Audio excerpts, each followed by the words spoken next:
All right, so we are back here once again on a Overreaction Monday. It's not a victory Monday for me, I guess, as my beloved Not Washington yet. football team is in progress. A rare Monday night football game, so we are here once again on Overreaction Monday. We're recapping Week 13 of the NFL season. I got my guy Steven from Breaking the Game. What's up, fellas? How y'all doing? All right, I got my guy out the ball network colleague of mine, Jared. What's going on, man? Nothing much. Glad for this to be the first football-related podcast now that I'm doing You with rounding some with bases network. this week, dude. Yeah, Yes. It's your debut on Overreaction Monday. We're You're definitely gonna have glad such for a you to fun come time, through. dude. Yeah, it's a man. pleasure. Yeah, it's always the lighthearted, Monday, and so we'll get that going.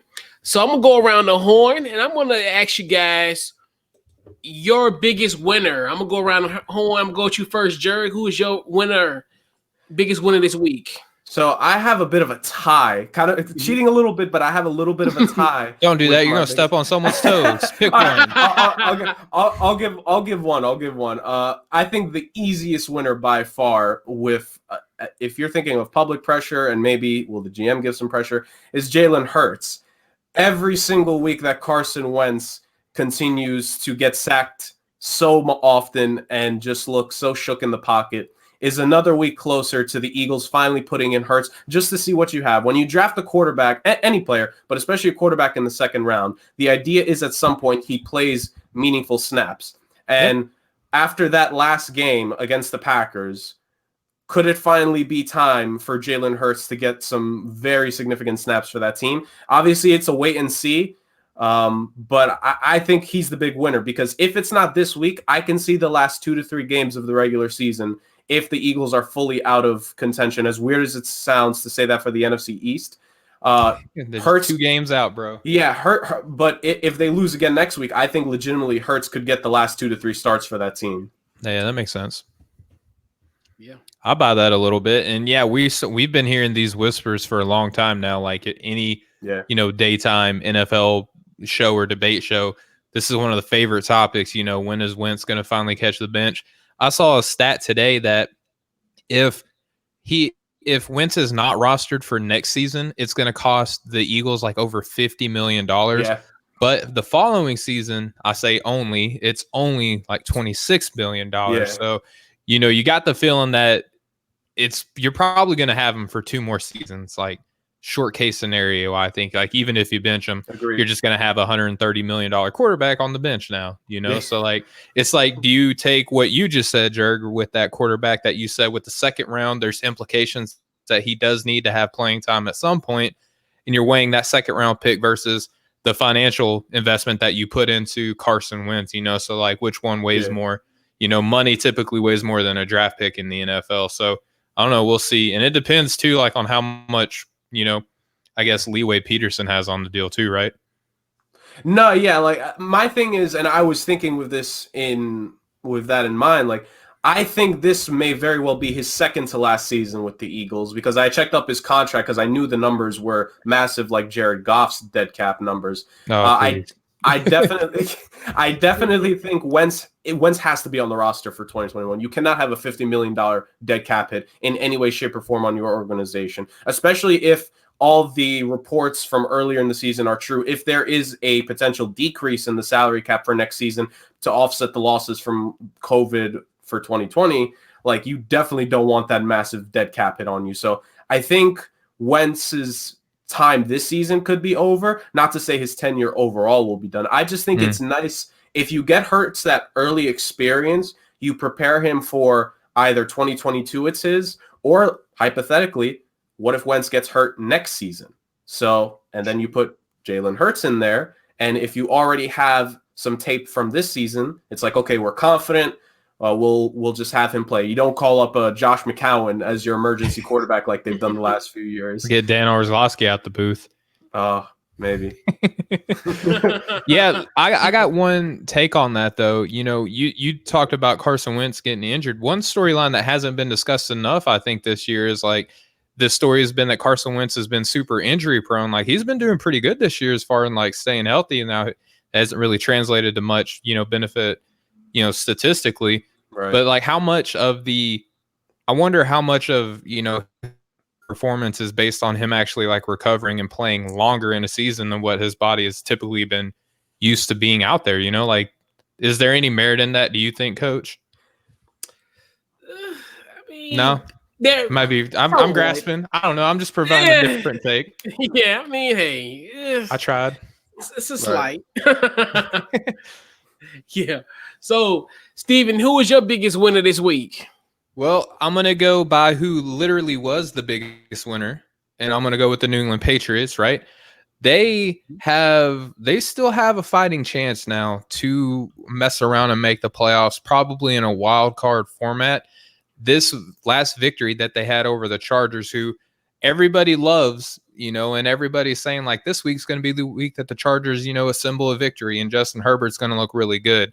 Well, we were talking offline about this just a second ago, right, Jerg, where we were like, okay, Bill Belichick is really good against young quarterbacks. Like, I still thought that Justin Hercutt was going to have a good game in this matchup, right? I'm a big fan of Justin Hercutt, and I thought that he was going to have at least somewhat decent of a game because he has played other, solid coaches this season, has had at least a touchdown in those games. I wasn't expecting him to be blanked. And he killed my fantasy lineup, by the way. So shout out to Justin Hercutt. But ultimately, I think the Patriots, going back to them, being even now on the season with a completely decimated defense. Like even before the season started, they were without like probably around 2/3 of their defensive starters. Yeah. They got a brand new quarterback who doesn't necessarily fit their system. Bill Belichick is doing something crazy compared to most other NFL head coaches and adjusting his play calling to his quarterback. This is something we don't really see in the NFL. Normally, these head coaches are like, I have one of only 32 jobs in the world right now. Obviously, my system works. I'm going to try to fit this square peg into a round hole and just keep beating it over the head. Here's talking to you, Bruce Arians, right? So, Bill Belichick has done a good job of adjusting to his quarterback. He is still a great defensive coach, even without, like I said, like 2/3 of his starters. So with the schedule that's coming up for them, with being even on the season now, with the lack of players that they have, the Patriots are my biggest winner. So I got two, and mine's actually coming from the AFC. I think the obvious one's got to be Cleveland. And this was what's funny about this one, and this is a kind of a see you Sunday type of theory, where we always talk about contenders and contenders versus pretenders. And we looked at this matchup and essentially as well, okay, we look at Cleveland as the ultimate pretender, even as funny as it sounds. 8-3, we were like, okay, well, it's kind of like fool's gold. Then they go against the Tennessee team that was 8-3 as well. And even though you look at the game, it was 41-35, but it was nowhere near close to that. Where you're looking at it, because if you look at how the standings are today, this same Cleveland team go into Tennessee once again and play them, in the second week of January? This is a possible wild card rematch? That could happen again. So you look at that, I was really shocked. I mean, as far as how they came out, we know Cleveland hasn't been good against the winning teams. So that was one of those eye opener things where I looked at, and then Baker Mayfield, he had like 4 touchdowns in that game, and you're like, wow, like.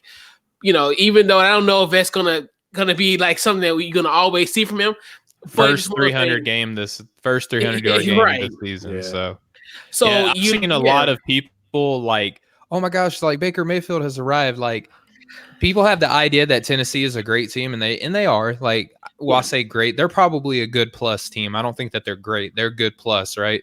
Yeah. So their defense has not been that good all year long. Like, I know a lot of people are like, yeah, this is Baker Mayfield. This might have been his biggest game as a pro. Like, to be honest with you, even like trying to exaggerate. Yeah. Like, this may have been his best overall performance, and it was in one half. Like, that second half, not so much of Baker Mayfield. Yeah, and the thing is, like, you have to weigh, like, how much is he asked to do, because of their outstanding running game and everything, right? So, like, it almost to the quarterback that he played opposite to, right? Ryan Tannehill, same thing. Like, he doesn't get a whole lot of attempts and things like that because he's got, Derrick Henry in the backfield. So I don't know. I don't want my dislike for Baker Mayfield to get in the way of like an unbiased analysis, but it's Overreaction Monday. I still think that he's like not that great of a quarterback. Like he always like beats his chest and like shouts from the rooftops when he plays against subpar defenses. But when, Pittsburgh lit old dude up, like I didn't see him talking much noise at all. Right. So like he needs to do this against a legit defense. And I know Mike Vrabel is a defensive coach, but that team is not a defensive team. Yeah. And like we talked about that on See You Sunday, where it's like a role reversal where we look at Tennessee. You think, like you said, you have a little Bill disciple and and Vrabel, and you think to yourself, okay, well, this ought to be a stout defensive team. If you just look at it if you don't even look at personnel, you just look at who's the head coach.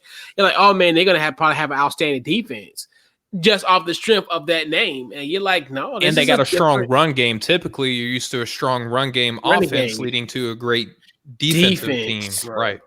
Right. And that's where you look at, and that's one thing too, where it's so weird, the AFC, where it's like, if we look at it from a tier perspective, we look at like Kansas City, Pittsburgh, they're in their own tier. And then we look at, and it's funny how Buffalo, Tennessee, Indianapolis, and now even Cleveland is kind of wedged in that second tier. Cleveland's up in there. Yeah, they're now wedged to that second tier. You're thinking to yourself, like, okay, they're gonna like all those 14. But it's not because of Baker Mayfield. Oh no, it's because their running game, and that's the thing with them and that defense. And that's another thing too, where all these teams kind of are similar, but they have certain type of deficiencies that might show up one week, and you're like, whoa, like. And that's how I think the playoffs is going to play out, where one of those 4 teams' deficiencies are going to come out and it's going to be illuminated, and then they'll be sent home. But that, I think, to me, that was a good win just to help for the psyche. And it was a great win for them because Tennessee is up there. Like Tennessee is looked at as like the same level as a Cleveland, maybe even a step ahead in some other people's minds, right? So that was a good win, especially considering the fact they lost to them last year by 30 points. Yeah. So that's another thing where you're like, okay, now, everything's coming together. But quiet is kept. I think who also had a good win was LA Raiders. I mean, Las Vegas Raiders. Yeah. I really think, honestly, they saved their season yesterday.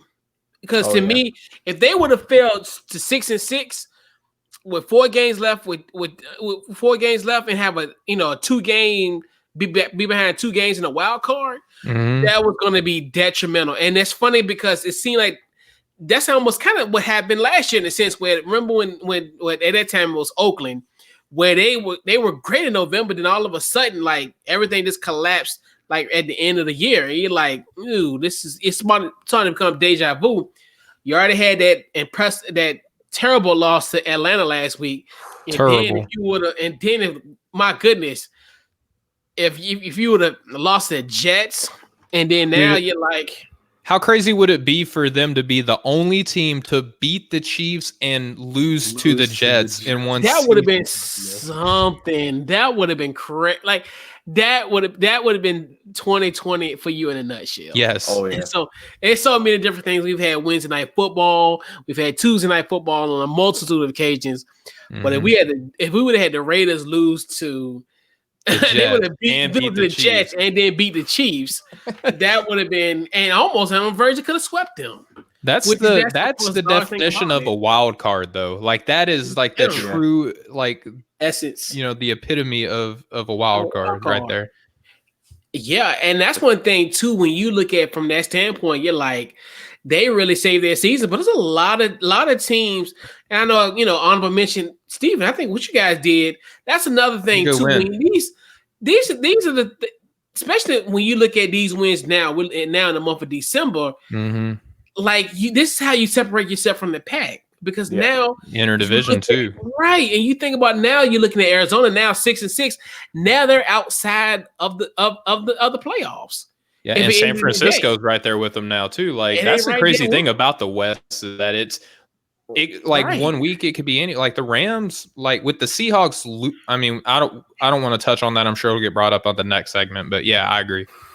Yeah. Yeah. So, fellas, let's get into our biggest loser. I'm gonna go with you first, Steven. Who's your biggest loser this week?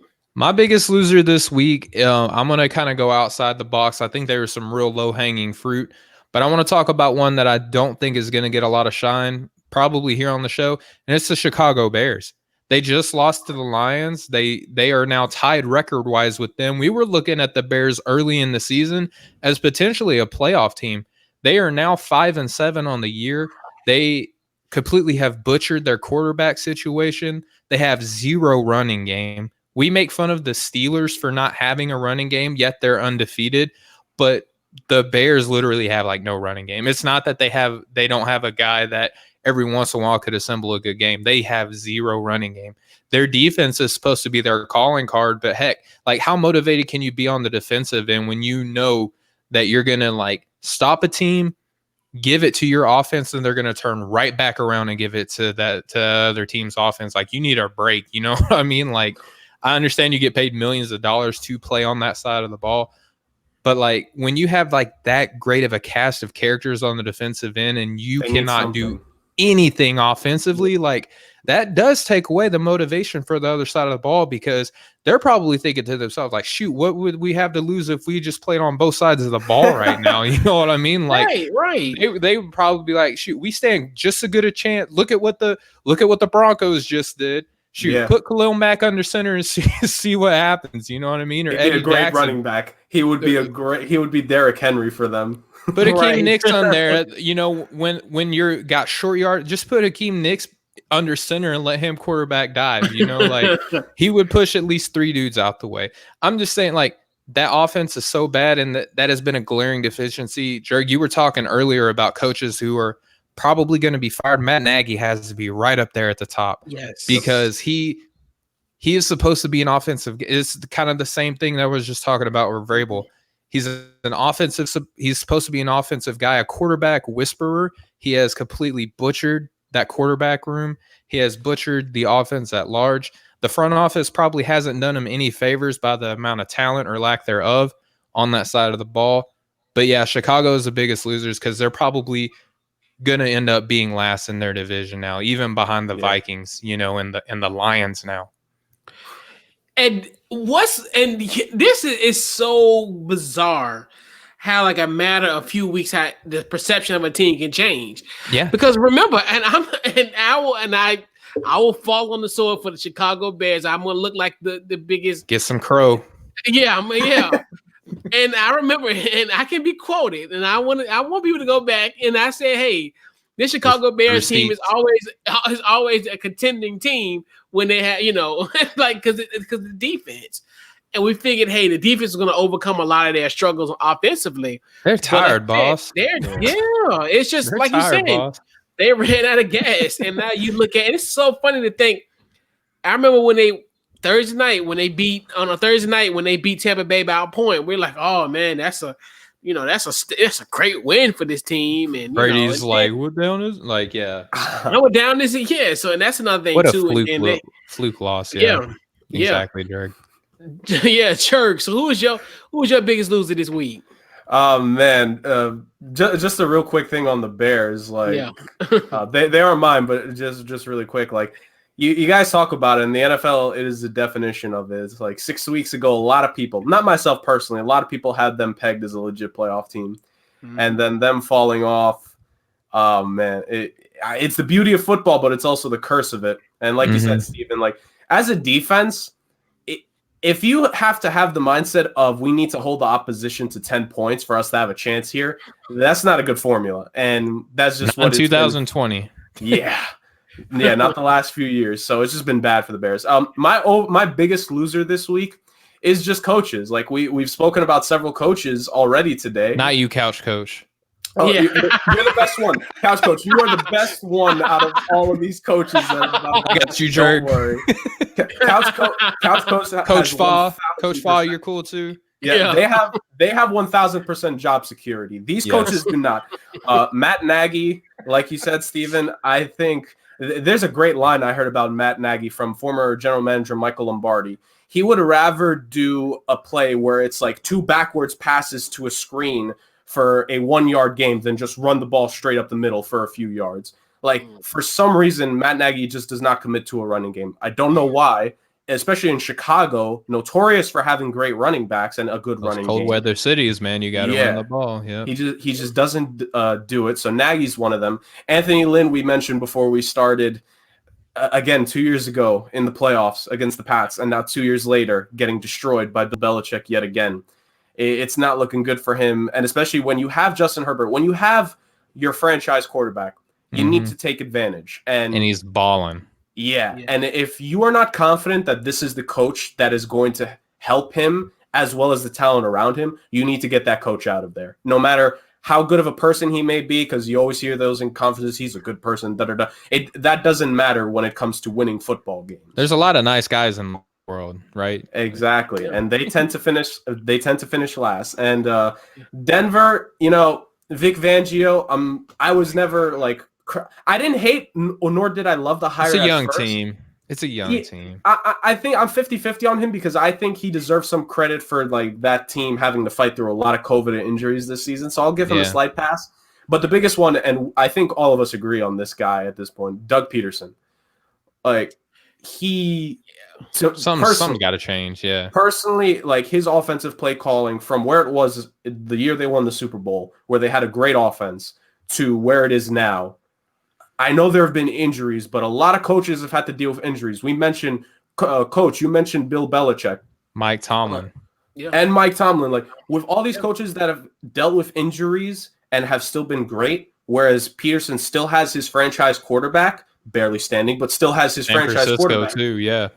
Yeah, I can't see any reason that any of those guys deserve to have their resume to have their jobs past this season, because like we always hear this about the NFL. What have you done for me lately? And all these coaches, they do not check that box at all. Yeah, and real quick to the Peterson point, Coach, who's Indiana's head coach right now?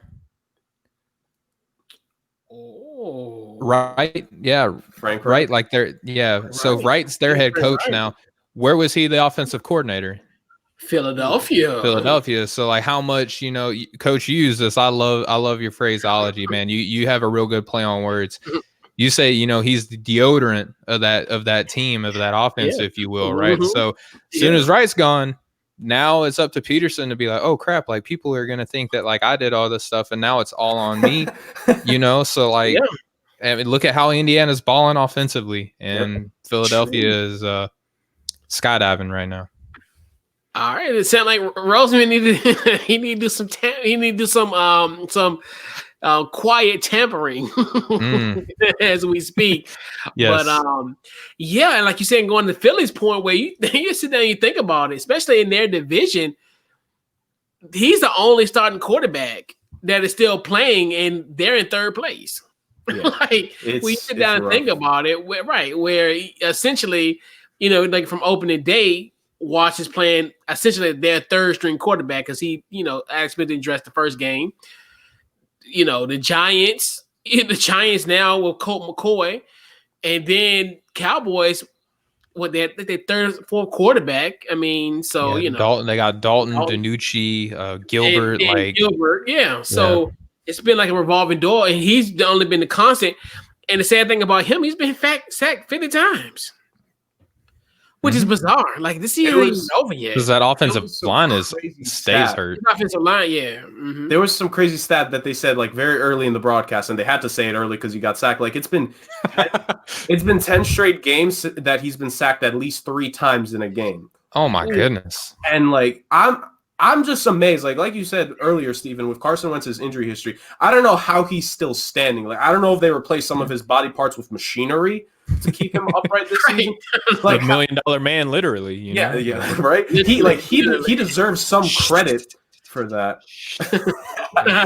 He deserves. I think he deserves some credit. But yeah, the biggest loser this week are the coaches that are not couch coach because and Coach Fa. Like aside from our coaches at Off the Ball Network, our resident OTBN coaches. Yes. Exactly. Yeah. So Jerry, who's your biggest loser? Oh, that was him. Yours Chicago. The coaches. Yeah. Coaches. The coaches. All these coaches. Except y'all. Except y'all. Except y'all. OTBN got the best coaches. Yeah. Shout out to the NFL. And a part of me want to say the Jets. I think that final play was just bizarre. I think it's according to plan, dude. I'd argue them as a win. To me, that final play was the one that did it in for me, because a part of me, and I love Greg Williams. I always wanted him to be our head coach. After Gibbs resigned, I wanted him available. Well, at this rate, no. Riverboat Ron. What you mean? Too much stuff going on. I mean, I wanted him in 2008 as the team that we had constructed. I thought we were a contending team, and we be a linebacker coach now at least. In the house. Correct. Yeah. But that play alone, where you blitzed and you put 0 blitz, and you put Lamar Jackson, not Baltimore's Lamar Jackson, but the other Lamar Jackson on Henry Ruggs. Henry Ruggs. What do you thought was going to happen? Baltimore's exactly what had happened. Baltimore's Lamar would have been with. Correct. You're right. About the only one. It would have been two. If you would have had two Lamar Jacksons on it, it would have been a little bit better. Yeah. But you had the other Lamar Jackson on Ruggs, and we all know you cannot put this guy on no Allen. Like that's suicide for that kid. And like I said, I love Greg Williams. I wanted him to be our head coach many moons ago. And He's available, but I mean, breaking news. Yeah, right. And that play and I guess a multitude of things prompted him getting fired this morning. So I mean, that was I just thought it was just interesting of that play call. And you know what? Greg Williams does go for broke. But to me, I just think like if you just can't have a guy like a Ruggs just out there like on one-on-one coverage in that type of predicament. And he blew right past him. It's almost like, and I understand you wanted to kind of put pressure on Carr, but your job is to not let him score. So to me, hey, let him dick and zero blitz at that stage of the game with the score the way that it was, like made correct. No sense. It's makes no sense whatsoever. And especially in that point where, hey, I would have been okay with you, taking a shot in the middle of the field. While I got everything, I got the outside like pretty much clogged up for you. Oh, you can. I give you the whole. You just ain't get the perimeter of the field. Nope, that's for sure. Like you're not sneaking around, right? Like right. We're gonna fight. It's gonna be a battle for that. Correct. But yeah, I just but like you said, I guess this is Trevor, get your relatives together, put down a deposit in either New Jersey or New York, wherever you want to stay. In the tri-state area, wherever you want to go. And Greg Williams literally was the biggest loser because not only was that a bad play, but he also lost his job. So right, and like he lost his job. And he's the. I mean, that kind of sucks to laugh about, but like, I know it's very appropriate for the title. Like, I know, and it's nobody else we brought up lost their jobs yet. Like you, Jerg, you just mentioned all these bad coaches. They're still head coaches right now. And then it's gonna be funny in 4 weeks when we have Black Monday, and it's like we already got a pre-Black Monday already. You know how to have a Black Friday sale. We have a pre-Black Monday sale. Yes, already where you're starting to see Monday. that happen. But the great thing about with Greg, he's a great guy. He'll be able to be home with his family during the holidays. So hey, look on the bright side, Greg. Look on the bright side, Greg. You've done a great job. No longer in a losing situation. Maybe he's the biggest winner. Maybe him not being a part of the Jets team. Let's put a positive spin on this. I think Greg is the biggest Jets winner. Coordinators, there are Jets coordinators that are jealous that he got fired. Like right. Like I can't quit. That just looks bad. Right. Maybe somewhere Jim Bob Cooter's like, dang, I wish that was me. You lucky son of a gun. Like, this is not fair. Like, I want to be home with my family. I want to go Christmas shopping. You think I want to? Right? You think I want to play for this 0-2 and poor Frank Gore? Oh my god, Poor Frank Gore, dude. poor Frank Gore. I mean, I want. he also is like doing it to himself at this point. You know what I mean? I mean, let's just be real. Like, I love Frank Gore, but like, there's a reason why the only team that would sign you is the Jets right now. Right. I mean, let's just be real. Like, Frank Gore, one of the best running backs ever to do it. Yeah. But come on, man. Like, he knew what he's getting into. He knew. That's true, but in the same time, You hate it for him, but he did You it hate, himself. right? You hate the fact that your last season you're gonna be 0-16. It's like how can you? Well, is this last feeling season? sorry? Last season? I hope not. I hope not, because I really want him to ride up. You in mean the the XFL?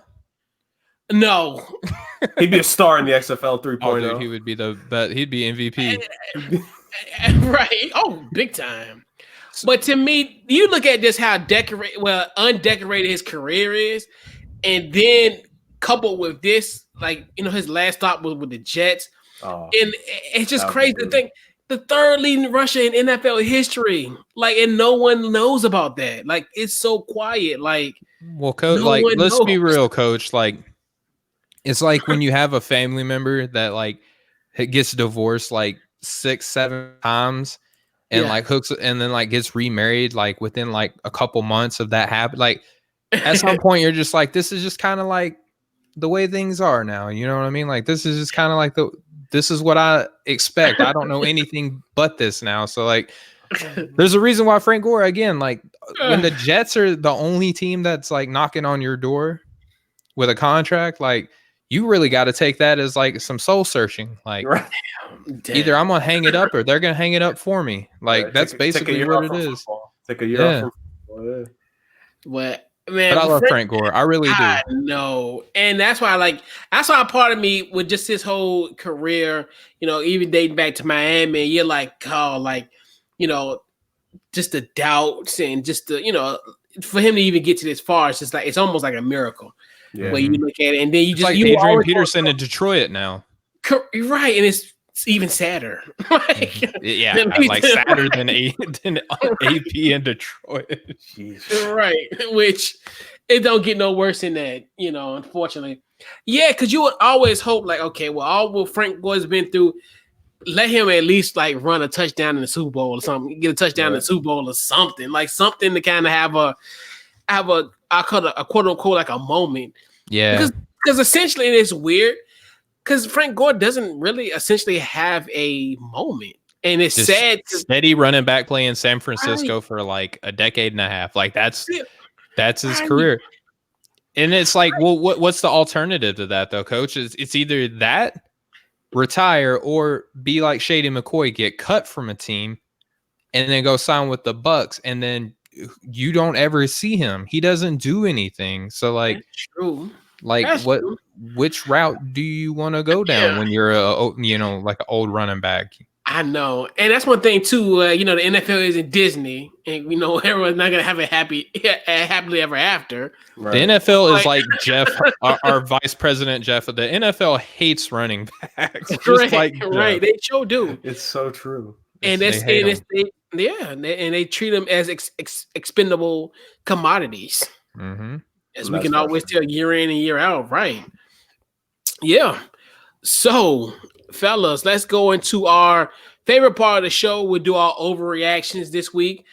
I'm gonna go with you first, Jerk. Your biggest overreaction. So this is a massive overreaction, and the best kind. I've hated how this team has played the last month and a half. Not every game, but like they've just had some really bad games, and I have still not pieced together how they have gotten to this point. My biggest overreaction is that the Seattle Seahawks might be headed into a wild card loss come playoff time. I'm not even joking. Like, and it's not because they lost to the Giants. It's not even just because of that. Like, that doesn't help. Yeah, that definitely doesn't help. But ever since this whole like after the first 5 or 6 games, it was like, oh, let Russ cook. Like, they've been so bad. And it's not even he's missing passes in terms of like his receivers. It's just so many more interceptions. And from a guy who the early part of this season, and I think it was last season or the year before, like he's one of these hyper efficient quarterbacks in this era. It's just Wilson sometimes is forced to throw the ball a little more. It gives him some more risk, but he's still so efficient that to see all these mistakes continue to pile up. Arizona had beaten them one time this season. I know they're a relatively good team, but to lose to a team that's 1 year away from what they should be at this point, to me, that's not a plus. That Giants loss, that Cowboys loss earlier, not lost, but like that Cowboys game earlier in the season for that defense was not a good one. That Buffalo shellacking, like I know Coach, like you said earlier with the Browns Titans game, it got closer towards the end with the score, but you knew from very early they had no business being in that game. Yeah, not the proper representation of how the game actually went, right? Exactly. Like we got to look at more than just the score, and the same with this one. Aside from that final touchdown, that offense was dead in the water. And I know the Giants' defensive line stepped up. Let me give the Giants' D-line credit. Like that D-line was great last night, but that offense looked so bad. And if they're going to do that against, respectfully, the Giants, like what are they going to do if they get unlucky? Because right now it'd be a rematch with the Giants. I do think they would win that. But if they somehow slip to like the 6th seed, are they going to beat the Rams? If they somehow slip to the 7th seed, Aaron Rodgers is going to slice and dice that matchup for us defense. so much. I hate that matchup. So it's like it all depends on the matchup with me saying this. But I wouldn't be surprised if the Seahawks find themselves out in the wild card round, because with how the defense has been consistently bad this whole season and with how the offense has looked bad at times with DK Metcalf and Tyler Lockett and Carson being healthy now. It's Hall of Fame DK Metcalf. Yeah, here on this show, yes, Hall of Fame. If Calvin Johnson was Megatron, would DK technically be Optimus Prime, considering what happened recently? Like, I mean, yeah. So, like, you got Optimus Prime, Lockett, Carson's healthy, and the offense was that bad. Like, I don't like how it's looking for them come postseason. I don't. Wait, so are you saying that the Seahawks are Decepticons? That was a bad joke. That was an awesome joke. Don't you dare say that was a bad joke. That was a great joke. That joke. No one laughed. That joke alert.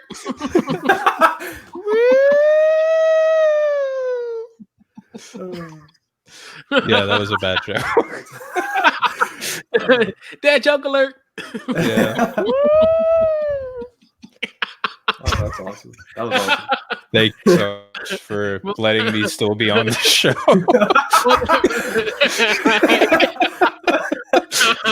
Now coming up to the stage, the creative Justin Haircut. Steven, what's your overreaction this week? My overreaction is that I'm the best joke teller on the internet. Correct.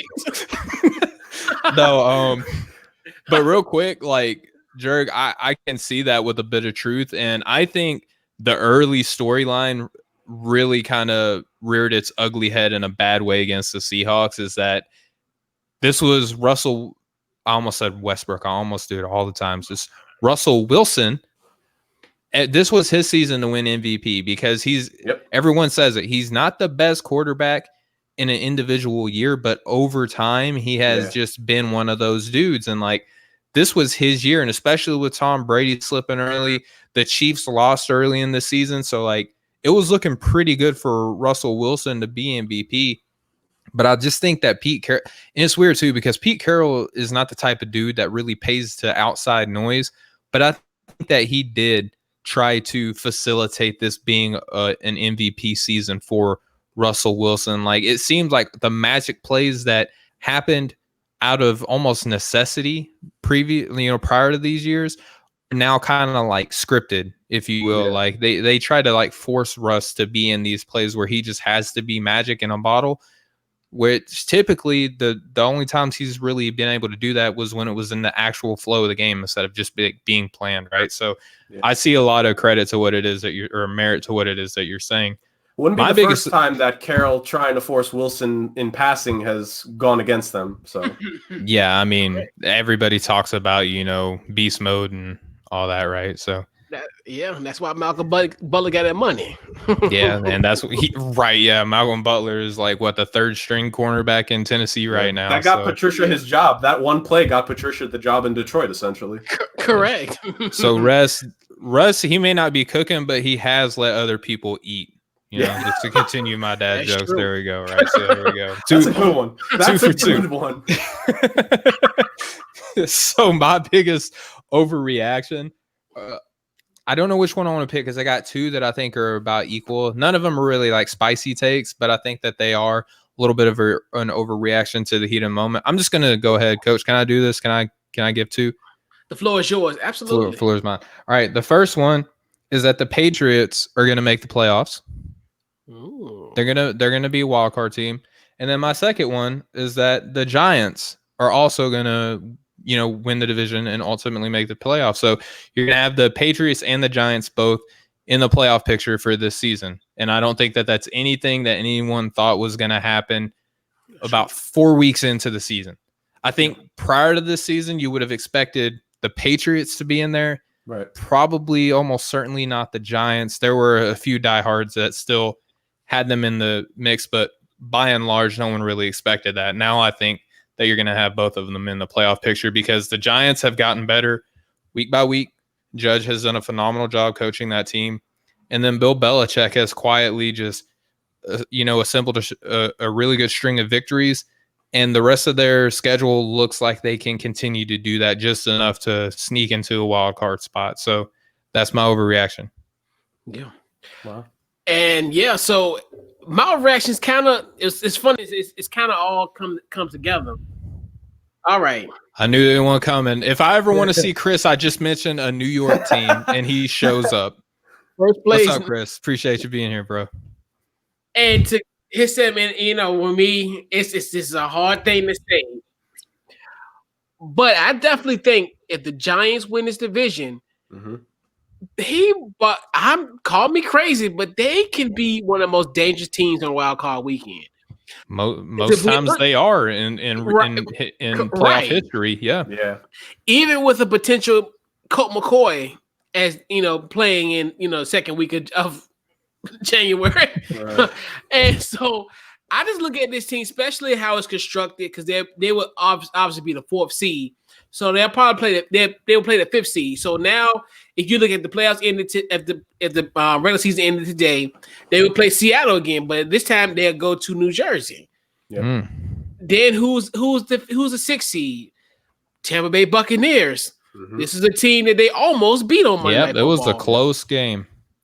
And then Minnesota, call me crazy. We loved Minnesota at the beginning of the year, but they're 6-6 and shaky at best. But they're there, and you're like, can I see Kirk Cousins in New Jersey in January? As a fellow Washington football fan, I wouldn't bet it. You don't like that. There's many of nights where we've came home with an L. Heading, we need a tracker. Correct. So, all right.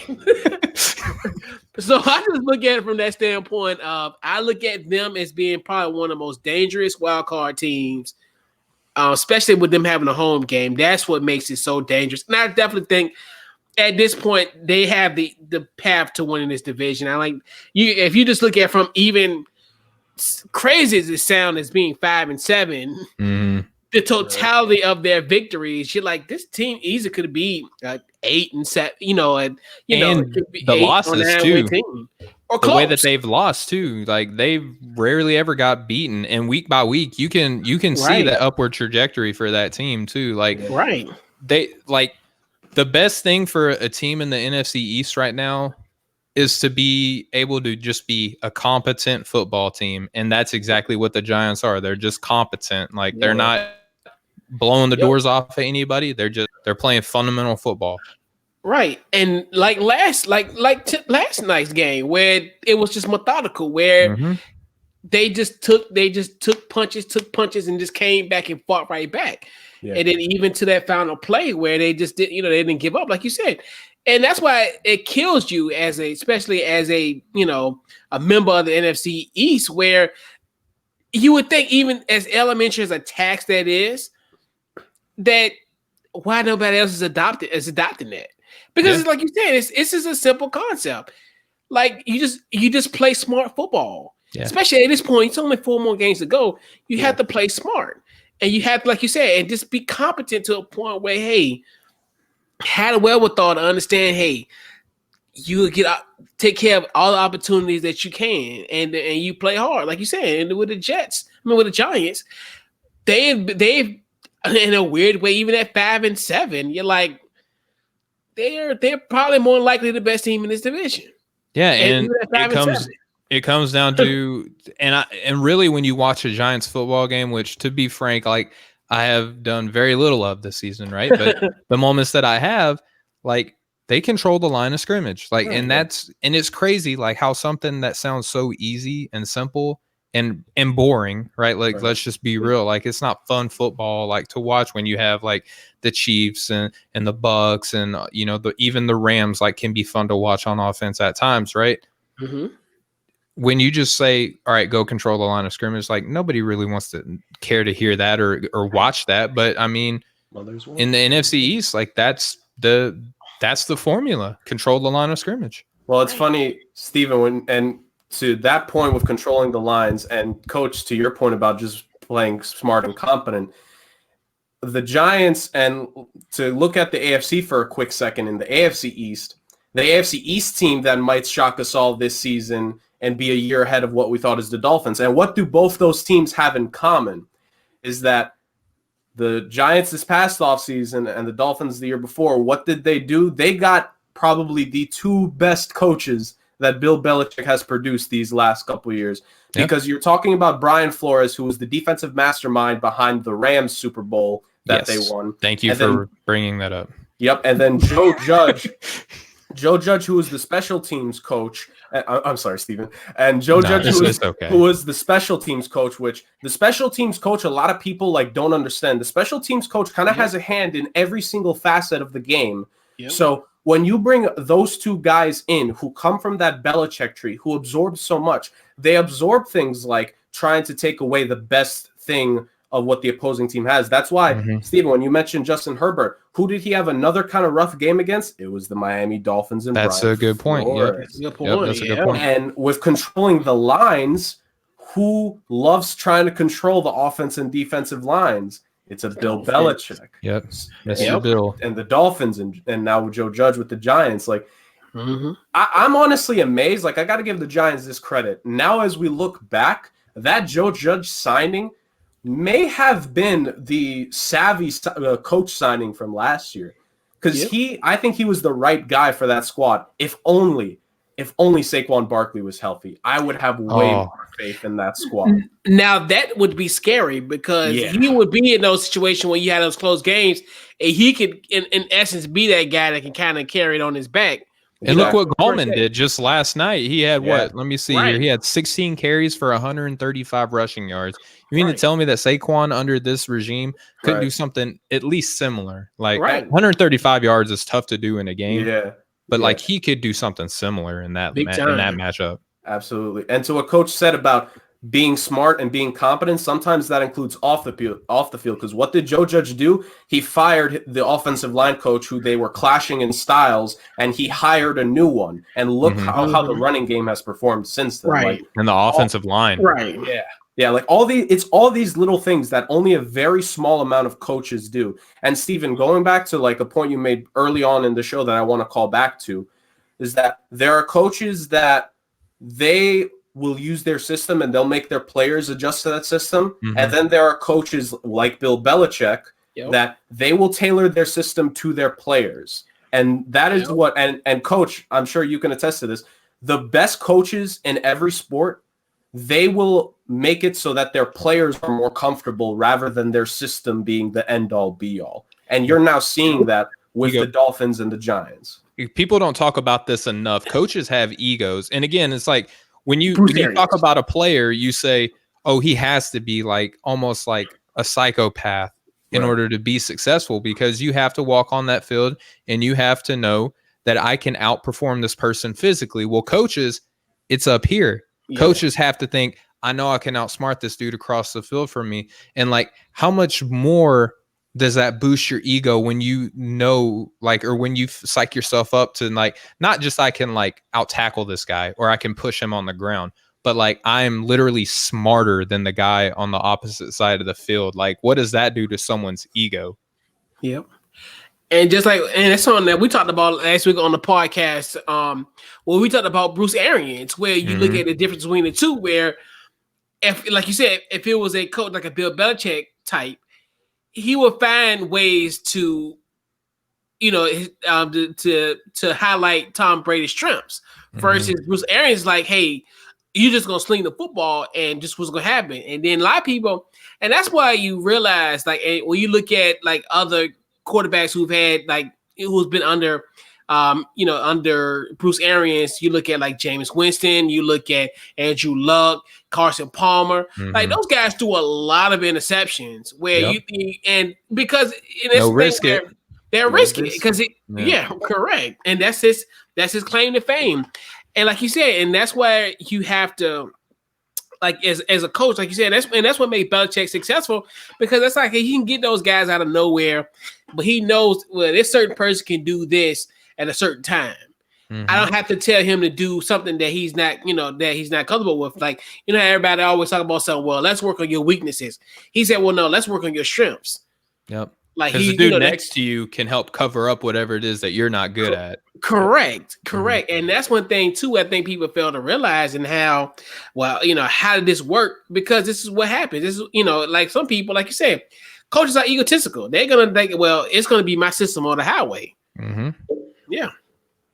And that's fine at a point, right? Because you have to get guys that can fit a system. Like, it's not like you can just go get like these just like amoebas if you like no shape at all. Like, you have to get a guy that you feel like you can coach, but also that you see something in that you can adapt to as well. Like, it's a relationship as opposed to a dictatorship.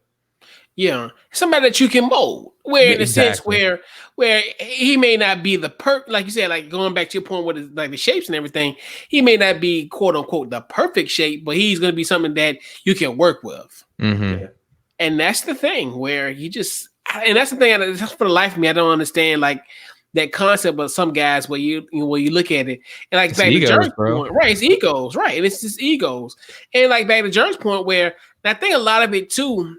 And like you said, going back to Judge, like, and Judge is just like, and he's just tough, and they needed that type of coaching. And like you said, to your point, Jerk, where essentially special teams, you gotta know everything. So, and that's why I like, and it's weird, like what's so weird about that? You know how like with the NFL, and that it's almost like a copycat league in a sense where you think about the last like really special team guy who got hired was like Harbaugh. Yeah, essentially. Yeah. And you think to yourself, after all these years, I mean, that's like been 12 years. And like, that's what's it's hard to stand out on special teams though. Like, and that's why like true. When you can, it's like obvious, like we need to sign this dude. You know what I mean? Yeah, that's like, true too. Yeah. But you know how you would think like the NFL is like a copycat where, they want to reinvent the wheel and then damn know what you need to do, but they'll do anything just to kind of like, out of nowhere. But that's a solid point. Yeah, that's one thing too. Where and like you said, Little Bills. They just hired the right Little Bill. Yeah, because there have been several coaches. We talked about this a lot. There have been others, Matt Patricia, that have gone out and just blown it. Yep, Billy O'Stooge. Yeah. Oh boy, the worst. Yeah, the worst general manager in NFL history. Yes. Like Poe Bill O'Brien. Too many plates in the air. Right. So, fellas, let's put a bow in this week's Overreaction Monday. So, I'm gonna go around the horn. I'm gonna get you guys just to plug your social media, plug what's going on, and I'm just gonna go around the horn. We'll go with you first, Jerk. So, a pleasure. This being my first Overreaction Monday. I hope that lived up to the hype that you guys normally have. Absolutely. I Great love job. Overreaction Great job. Mondays, and I know you guys are quality just from seeing today. I know all the past ones have definitely been quality as well. Yeah. This has been my second show overall for the network. I can't wait to be on more. And if for those that read articles, I guess as of now, the main hockey writer. Hockey is my main sport in terms of being able to write about it. I can't wait to talk about NHL on one of these days, but that'll be in the future.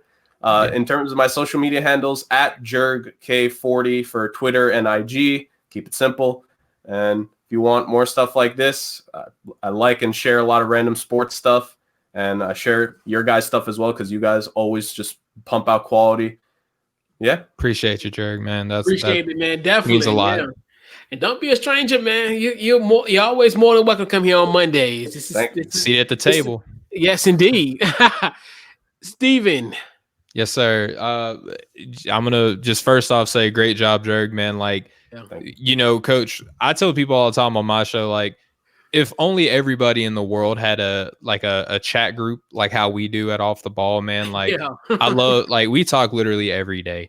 And like today was the first day I can remember in a while where like nobody said like good morning or something like that. I don't know what it was. I guess everyone was busy. I don't know. And then I think we just saw it's like weird slow mornings. Yeah, and then Edgar was like at like 10, he's like, man, y'all are awfully quiet. Then everyone's like bing, bing, bing, bing, bing, bing, bing, bing, bing. So, we talk all the time. Jerg's been on there, and I know that you said this is only your second show, but man, like you hold up very well in our group as far as your sports banner goes, and you have for a while. And I told you on our show, Austin and I were like, we need to get Jerg on at some point, man, because this dude is just too smart to not be on anybody's show right now. So, you did great today, man. And Coach, I just want to thank you so much again. Like, I missed you so much on Saturday morning. You did not give me your supervisor's phone number. I was gonna make a call and get you out of work. I know, right? I was gonna get you in, but we had a great show. We had Steffi Smalls. Anybody who doesn't know about Steffi, please do yourself a favor. Go hit her up on Twitter at Steffi Smalls. I think it's 3 L's in the last name. But she was on and she did a great job. She actually called the trap game against the Seahawks. Like, she came on the show, dropped that bomb, and then just walked away without looking at the explosion in the background, right? So like that's how great of a football personality she is. But just again, appreciate you having me on. You can hit me up on Twitter at StephenBTG. That BTG stands for Breaking the Game, which is a basketball podcast that Austin Carr and I co-host. And we got some cool news that we found out. We don't have anything definitive yet, so we're not going to, divulge it on the show, but just kind of stay tuned. We're super excited about it. And just take the time to go to offtheballnetwork.com. You can go catch up on Jerg's great work that he's doing. Coach is on there on a weekly. We got a whole bunch of other great stuff. You want to learn about wrestling, hockey. Jerg did a combined article between both of those sports, which was pretty dope. It was fun to read too. And, we got basketball, football, college hoops and stuff on there. So, just go check out the website and support the guys. Yeah. So, before breaking news, Steven, Logan Thomas just scored. So, dude, that's definitely a fantasy. I've been peeking. Dude. Hey, so do yourself a favor. If you don't have Logan Thomas, I picked him up in like week 5 because I needed a tight end for a bye week. Logan Thomas like rarely ever disappoints. He's just a guy that like no one talks about. Balling ever since. Great value. Great value. He's got me 24.8 points tonight, and he's still cooking. And it's a tied game right now. Pittsburgh. Tied game with Pittsburgh. Around and lose to your team. Yeah. We might have to come back and do an emergency overreaction after this game. And I will be more than happy to sit and have a drink with the 72 Dolphins tonight. Mercury Morris. I'm sure Jeff would too.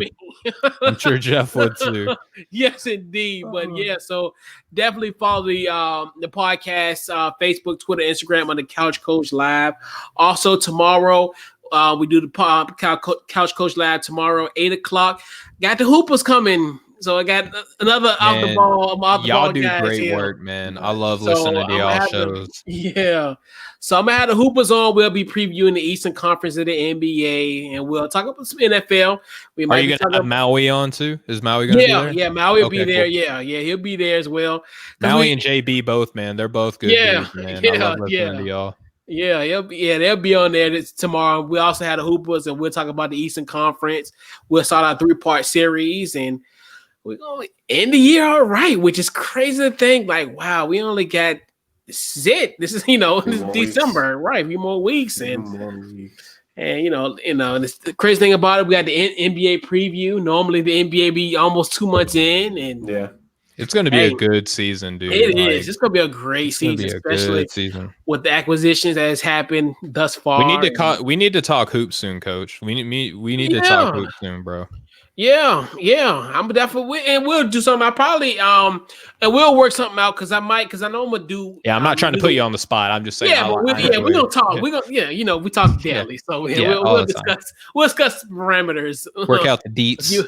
Work out the details, the fine tuning, and the So we'll definitely get on that, and definitely appreciate you guys for coming through, man. This has been this week's Overreaction Monday, and we're tied in Pittsburgh. Much love, everybody. Much love, yes.